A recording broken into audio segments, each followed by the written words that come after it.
Hello दोस्तों, welcome to my channel. Hope is good. I hope कि आप लोग बहुत अच्छे होंगे। तो गाइज आप आज मैं आपके सामने ये जो वीडियो लेके आया हूँ, ये बेसिकली है कि हमारे कोर्ट केस में क्या अपडेट रहा, और हमने जो पिटीशन डाली थी उसका रिज़ल्ट क्या रहा, और हमारी जितनी भी हेयरिंग्स होनी थी वो हो चुकी। हमारी 4 से 5 हेयरिंग हुई, और मैं ये कहूँगा कि बहुत अच्छी हेयरिंग चली। हमको बिल्कुल उम्मीद नहीं थी कि इस तरीके से जो है दिल्ली हाई कोर्ट हमारा केस को एंटरटेन करेगा। वो बच्चों के ग्रीवेंसेस को समझेंगे, और जो हमारे सुप्रीम कोर्ट से जो सॉलिसिटर जनरल आए थे उन्होंने भी अपनी बात रखी है, और काफ़ी अच्छी हेयरिंग चली। ठीक है, पर उससे पहले जो मैं लास्ट वीडियो मैंने आप लोगों के सामने डाली थी, जो यूट्यूब पर डाली थी, उस पे जो लोगों के कमेंट्स आए ना, वो थोड़े ऐसे थे कि उनका जवाब देना बनता है। और वो जवाब बस इतना ही है कि मैंने कोई क्लिक बेट नहीं डाला। मैं उस मुझे एक आप लोगों से काम करवाना था, उसकी सीरियसनेस बहुत ज़्यादा थी, इसलिए मुझे कोई और तरीका नहीं मिला। अगर मैं वो चीज़ नहीं करता कि आपको क्लिक बेट नहीं डालता, तो मोस्टली उसमें बच्चे उसको खोल के ही नहीं देखते, और अगर खोल के नहीं देखते तो जो मैं चाहता था कि रिप्रेजेंटेशन डले सुप्रीम कोर्ट में इस चीज़ को लेके, इसकी सीरियसनेस को लेके, वो नहीं डलती।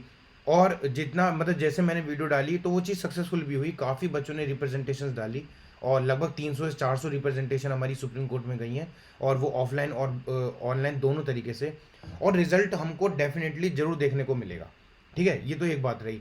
अब बात करते हैं कि हमारा जो वर्डिक्ट है वो क्या रहा। अब हम जानते हैं कि हमारी 4 से 5 हेयरिंग हुई हैं। लास्ट वीडियो में मैंने आप सबको बहुत कुछ बताया, और उसके बाद भी बच्चे अब अप्रोच कर रहे हैं कि सर अब हम क्या कर सकते हैं, हमें पिटीशन में नाम डलवाना है।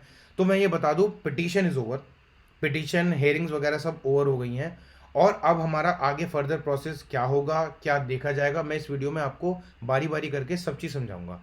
तो देखिए, जितने भी बच्चे हमारे अगेंस्ट थे, तो ऐसे अगेंस्ट वाली कोई बात नहीं है। देखो, आपको तो कोई टच करने वाला है ही नहीं, आप तो टाइपिंग दोगे, अपनी एग्ज़ाम आगे जो है प्रोसीड करोगे, अच्छी बात है। फाइट तो उन बच्चों की थी जिनके जिनके जो राइट्स हैं जो वो वायलेट हुए हैं। ठीक है, अब कुछ लोग कमेंट में ये लिखते हैं कि तुम 100 नंबर नहीं ला पाए और तुम अब बराबरी करोगे इनकी या इनकी करोगे। तो बात आप ये भी तो समझो कि पीडब्ल्यूडी कैंडिडेट जो हैं उनको आप क्या कहोगे।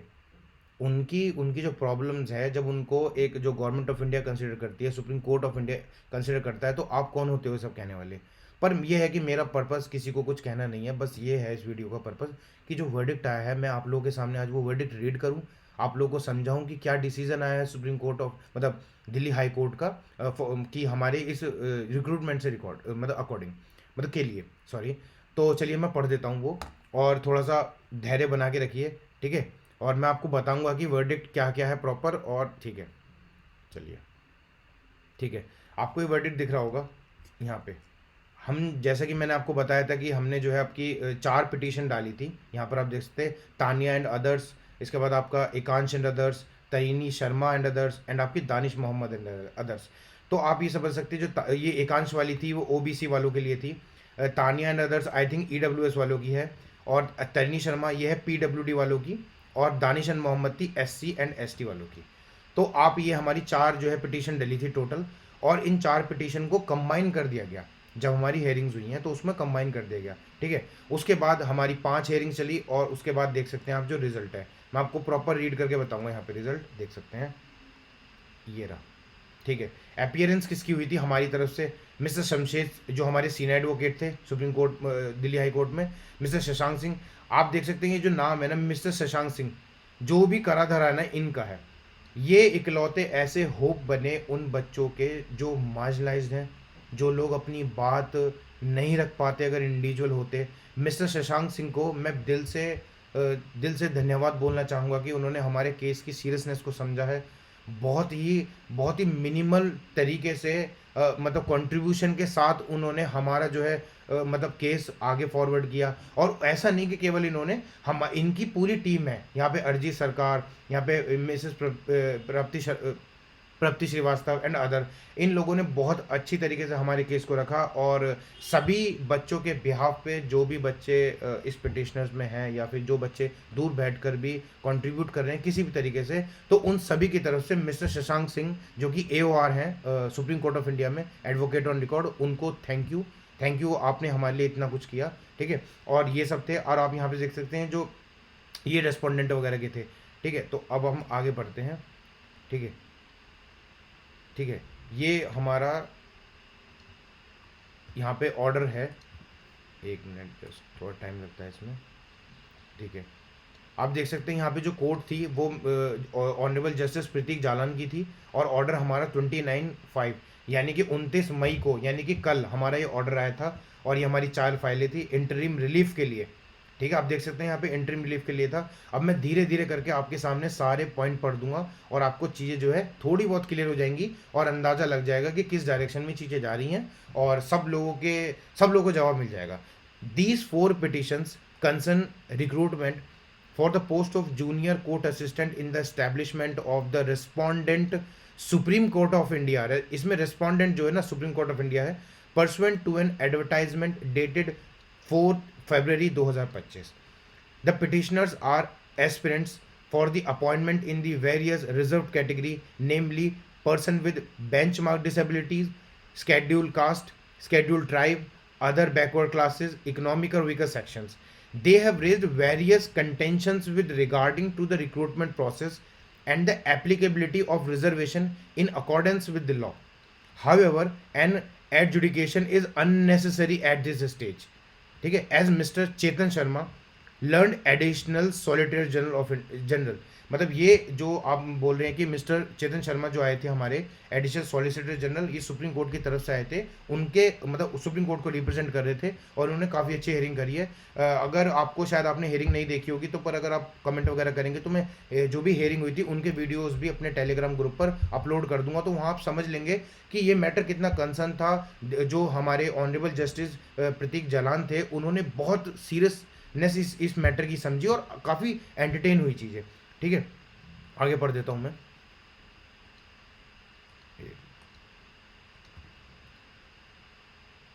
ठीक है, ये तो आपके हुआ था। अब देखिए, ये है बेसिकली हमारा जजमेंट। ठीक है, यहाँ पे था कि दैट, सॉरी एक मिनट मैं पूरा पढ़ के बताता हूँ ताकि कोई कन्फ्यूजन ना हो। एक मिनट, यहाँ से था। ठीक है, they have raised the various contention with regarding to the recruitment process and the applicability of reservation. Mr. Chetan Sharma, learned additional solicitor general, submits upon the instructions that the respondent will consider the petition। आपको, आप जो ये line यहाँ देख रहे हैं, एक minute guys, ये शायद मुझे लगता है पेन हैंग करने लगा है। एक मिनट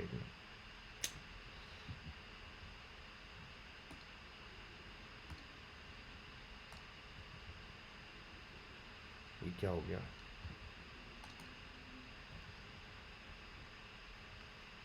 ठीक है, सॉरी गाइस, थोड़े से टेक्निकल एरर है। ठीक है, आप यहाँ देख सकते हैं दैट द रेस्पोंडेंट कौन है यहाँ पे? हमारा supreme court of India will consider the petitioners. यहाँ पर ये जजमेंट है ऑनरेबल जस्टिस प्रतीक जालान का कि जो सुप्रीम कोर्ट है will consider the petitioner's representation and take an appropriate decision in accordance with the law. ये है फाइनल डिसीजन। आप देख रहे हैं, the respondent the supreme court of India will consider the petitioner's representation and take an appropriate decision in accordance with the law, having regard to all the facts and circumstances of the cases. अब आपको fact और circumstances दोनों ही चीज पता है। This submission is made without prejudice to the contentions of the respondent with regard to the maintainability of these petitions। अब आप देख सकते हैं यहाँ पे कि दिल्ली हाई कोर्ट का ये वर्डिक्ट है कि जो सुप्रीम कोर्ट है वो इन पिटिशनर्स की कंसर्न को कंसिडर करेगा और एक एप्रोप्रिएट डिसीजन बच्चों के हित में लिया जाएगा, जो कि अकॉर्डेंस विद लॉ होगा, जो कि लॉ के दायरे में आता होगा। अब लॉ के दायरे में क्या क्या आता है वो मुझे बताने की जरूरत नहीं है, वो आप एग्जाम की तैयारी करते हैं, आप सबको पता होगा। ठीक है, तीसरा पॉइंट पढ़ते हैं हम। आपका तीसरा पॉइंट पढ़ देता हूं, एक मिनट। ये देखिए, तीसरा पॉइंट है, in the view of a forest submission mister MR Shamshed, learn senior council for the petitioner, ये हमारे सीनियर एडवोकेट थे, does not press these writ petitions at this stage, leaving open the rights and remedies of the petitions. Okay, and the fourth point is the most important point. The petitioners will submit comprehensive representations to the respondent by tomorrow 30/5/2025। यानी कि अब जो petitioners हैं वो अपनी एक representation देंगे supreme court में 30 तारीख तक, यानी कि आज।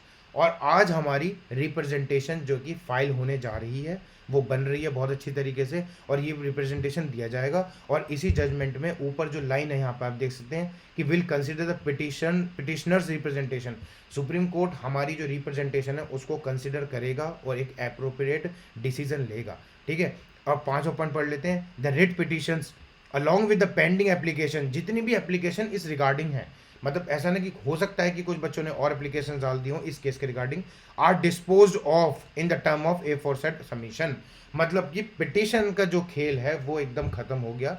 हमारी टोटल 4 से 5 हेयरिंग हुई है, अब पिटिशंस नहीं चलेंगी, हमारी हेयरिंग नहीं होगी, बट अब हम रिप्रेजेंटेशन के थ्रू चेंज लाएंगे सिस्टम में, या फिर चेंज आपको देखने को मिलेगा। इसलिए मैंने आपसे कहा था कि आपको एक हफ्ते के अंदर एक बड़ा चेंज देखने को जरूर मिलेगा। इसमें मैं ये कहूँगा कि हम सुप्रीम कोर्ट के खिलाफ नहीं जीते, मैं बिल्कुल ये नहीं कहता कि हम सुप्रीम कोर्ट के खिलाफ जीते हैं, और मैं ये भी बिल्कुल नहीं कहूँगा कि हम लोग हारे हैं।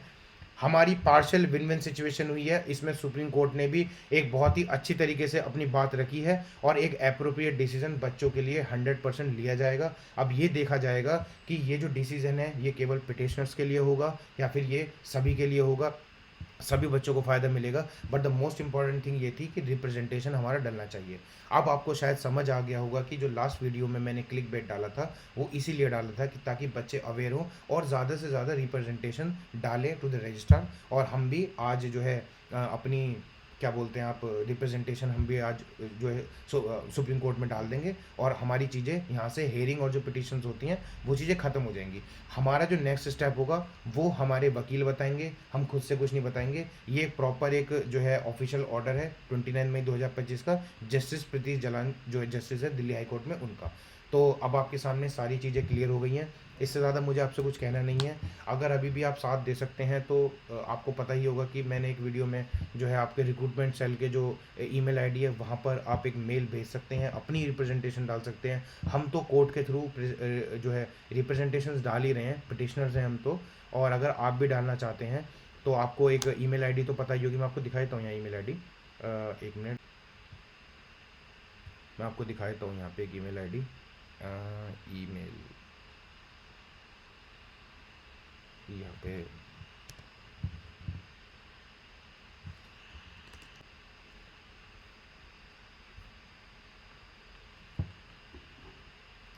ये देखिए, यहाँ पे एक ईमेल आईडी है आपको recruitment.cell@sci.nic.in। इस पर आप अपनी रिप्रेजेंटेशन को भेज सकते हैं।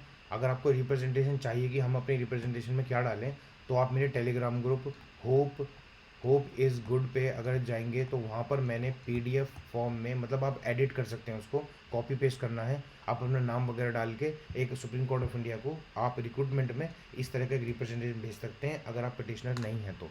और मुझे पूरा 100% भरोसा है कि आपके बेनिफिट के लिए ये चीज़ें की जा रही हैं, और जितना भी जो भी लोग सेलेक्टेड हैं उनके प्रोसेस में कोई ऐसा डिले नहीं आने वाला है। और आपको किसी से भी दुश्मनी लेने की कोई ज़रूरत नहीं है। बस ये है कि कोई गलत बात ना फैलाएं। जो भी काम किया जा रहा है मेरा कोई पर्सनल इंटरेस्ट नहीं है इसमें, ठीक है, सब लोगों के साथ किया जा रहा है। मुझे इतना पता है कि अगर इस काम को मैं नहीं करता तो कोई और करता, पर ये काम होता ज़रूर, क्योंकि आप डिफरेंट एग्ज़ाम देख लीजिए, जितने भी एजेंसीज एग्ज़ाम करवाती हैं हर एग्ज़ाम में कुछ ना कुछ गड़बड़ पाई जाती हैं, और बच्चे जूझ रहे हैं इन सब चीज़ों से। और अगर बच्चे आवाज़ नहीं उठाएंगे, इस तरीके से कोर्ट से अगर मदद नहीं मांगेंगे, तो कुछ भी एंटायर प्रोसेस में चेंज नहीं आने वाला है। आप पर ईयर जो है, मतलब ईयर बाय ईयर आप एग्ज़ाम देते रहेंगे और इस तरीके से बाहर होते रहेंगे, बच्चों के राइट्स जो है वायलेट्स होते रहेंगे और कुछ नहीं होता। तो मैं बस इतना कहूँगा कि आवाज़ उठानी चाहिए अगर आपको गड़बड़ लगती है। कोई भी चीज़ ऐसी नहीं थी जिस पर मैंने कोई गलत आवाज़ उठाई हो। हालांकि एक मतलब यूआर जो कैंडिडेट हैं, मैं उनको कहूँगा कि आप ऐसा सोच रहे हैं कि भाई अब रिजर्वेशन के लिए आप फाइट कर रहे हो, ये कर रहे हो, बट जो चीज़ें हुई हैं वो गलत तो हुई हैं। बस मैं इतना ही कहना चाहूँगा, ठीक है। अगर आपको कोई और भी हेल्प चाहिए होगी तो इंस्टाग्राम की मेरी जो आईडी है वो आप लोगों को पता ही है, और टेलीग्राम ग्रुप भी पता है, तो आप उसको ज्वाइन कर सकते हैं। और बाकी इन्फॉर्मेशन के लिए मेरा एक नंबर भी जो है सर्कुलेट है वीडियोज़ वगैरह में, तो मैं आपको नंबर भी बता देता हूँ अगर आपको मेरा कोई नंबर चाहिए कांटेक्ट करना हो तो। हाँ, मेरी एक सब लोगों से रिक्वेस्ट है कि अगर आप मुझे कांटेक्ट करेंगे ना तो प्लीज़ आप मुझे जो है केवल व्हाट्सएप करिएगा, ठीक है। बहुत ग्रीव कंसर्न हो गए तो मैं आपको खुद ही बता दूंगा। बाकी मेरा कॉन्टैक्ट नंबर आप लिख सकते हैं यहाँ पे, ये है 929211648148। ये मेरा कॉन्टैक्ट नंबर है, आप इसको व्हाट्सअप कर सकते हैं। ये 148 है, आप इस पर व्हाट्सअप कर सकते हैं और मैं आपकी प्रॉब्लम को सुनूंगा। कोशिश करिएगा कि आपकी जेन्युइन प्रॉब्लम हो। कोई भी चीज़ें ऐसे ही एंटरटेन करने के लिए बहुत ज़्यादा टाइम लगता है, तो बस यही बात है। और बाकी जो है हमारा कोर्ट का डिसीजन आप लोगों ने पढ़ लिया क्या होगा, और रिप्रेजेंटेशन हमारी बस ऑन गोइंग प्रोसेस है कि आज हमारी डल जाएगी 30 मई तक, और जल्दी ही देखिए टाइपिंग से पहले कुछ आपको चमत्कार देखने को मिल जाए। और मुझे पता है, मुझे सुप्रीम कोर्ट ऑफ इंडिया पे पूरा भरोसा है कि वो बच्चों के हित के लिए कोई बड़ा फैसला जरूर लेगी। तो बस यही बात आपसे कहनी थी। तब तक के लिए अपना ध्यान रखिएगा, अच्छे से पढ़ते रहिए, अपनी टाइपिंग करते रहिए। नेक्स्ट वीडियो जब मैं लेके आऊँगा तो अब वो ये होगी कि टाइपिंग के लिए होगी। टाइपिंग में अगर आपको कोई हेल्प चाहिए तो आप मेरे से जो है मैसेज कर सकते हैं। टाइपिंग में बताऊंगा कि आपको किन किन बातों का ध्यान रखना है और आगे डिस्क्रिप्टिव आपको किस तरीके से प्रिपेयर करना चाहिए। तब तक के लिए बाय, अपना ध्यान रखें, और कोई भी हेट्रेड फैलाने की ज़रूरत नहीं है कमेंट में, ठीक है। Bye guys, take care.